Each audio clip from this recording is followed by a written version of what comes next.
Henry and Sandra Gosling came late to small business, waking up in the middle of the night with an idea for coconut yogurt. After successfully setting up and growing their business, they're now thinking about succession.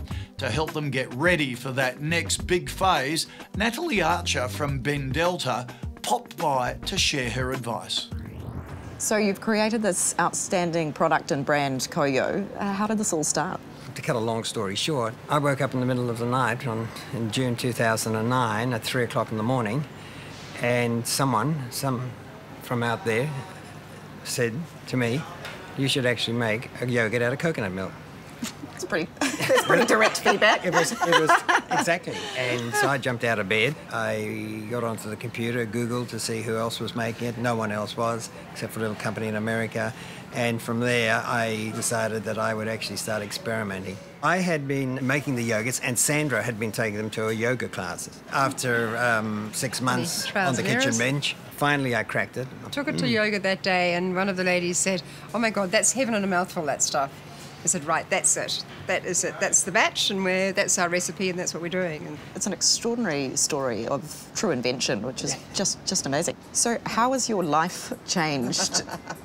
I think probably the last 3 months we've actually got to the stage where we're able to take the weekends off. Mm-hmm. We took on a mentor because we felt, especially with the international part of it growing, and we were wearing so many hats, we were running around in circles. So we took on a mentor, and that was a good thing. What have been the greatest challenges so far? Learning to hand over to people who are very capable of doing it. Yeah. And just learning, but hard to do, and just learning to do that, letting go. Mm-hmm. Do you have children? Have they shown any interest in this business? Yes, we've got 6 children. Our mentor said to us, "Have you talked to the children about succession?" And you asked them if they want to be interested in the business, and we said, "No, we haven't asked." None of them were really in a position or really had any great aspirations at this stage to come into the business on a managerial level. They're not going to be involved in the short term. I guess the overarching comment I would make about succession is that there is no right or wrong. There is simply the best approach to meet your aspirations as the founders and the owners of this incredibly exciting business that you've created.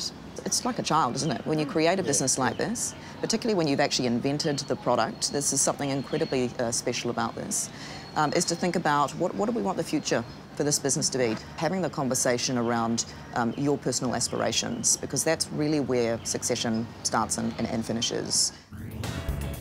After the break, Natalie fine-tunes the succession plan and talks about a business sale.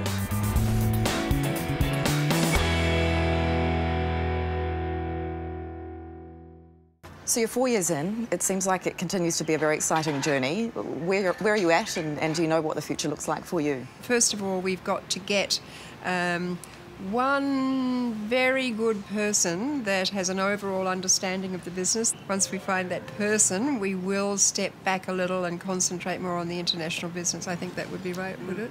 It sounds all right. It's always, as you say, it's very difficult to let go. It is. It is. Yeah. That's one of the problems that comes in, is the passion is so high, your arms are across all sides of the business, and then sometimes you reach a point where it feels like it's all or nothing.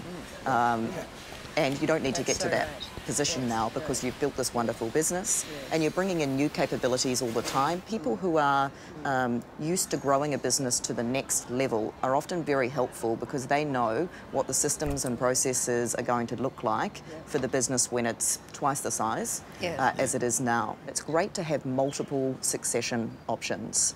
I know you have a large family, and so sometimes that is a potential option in terms of family members wanting to step in, and that's a wonderful thing to create a multi-generational business. Or it might be that you have key talent from within the business who show interest, and you might want to develop them over time. But particularly with a business like what you've created, where it's a unique product, you manufacture it, you've got global interest, you absolutely want to understand what is the market value of this business going to be, and who are the buyers likely to be if and when you'd like to realise the ultimate value of it. As business owners, we should always try and run our business as being in what we call investor ready. And that simply means that the business is stable, so we've got good nuts and bolts in terms of cash flow, staff stability, healthy customer relationships. An investor wants to know that when you exit the business, that the business is going to be able to continue as it was. Is that easy to do? No, but it's a really good mindset for us to have, to think about those three things. You're in a wonderful position to think about either nurturing talent from within, bringing more key people in, staying partially involved, or having the option ultimately to be able to actually get out and actually realise the full value of this wonderful asset that you've created.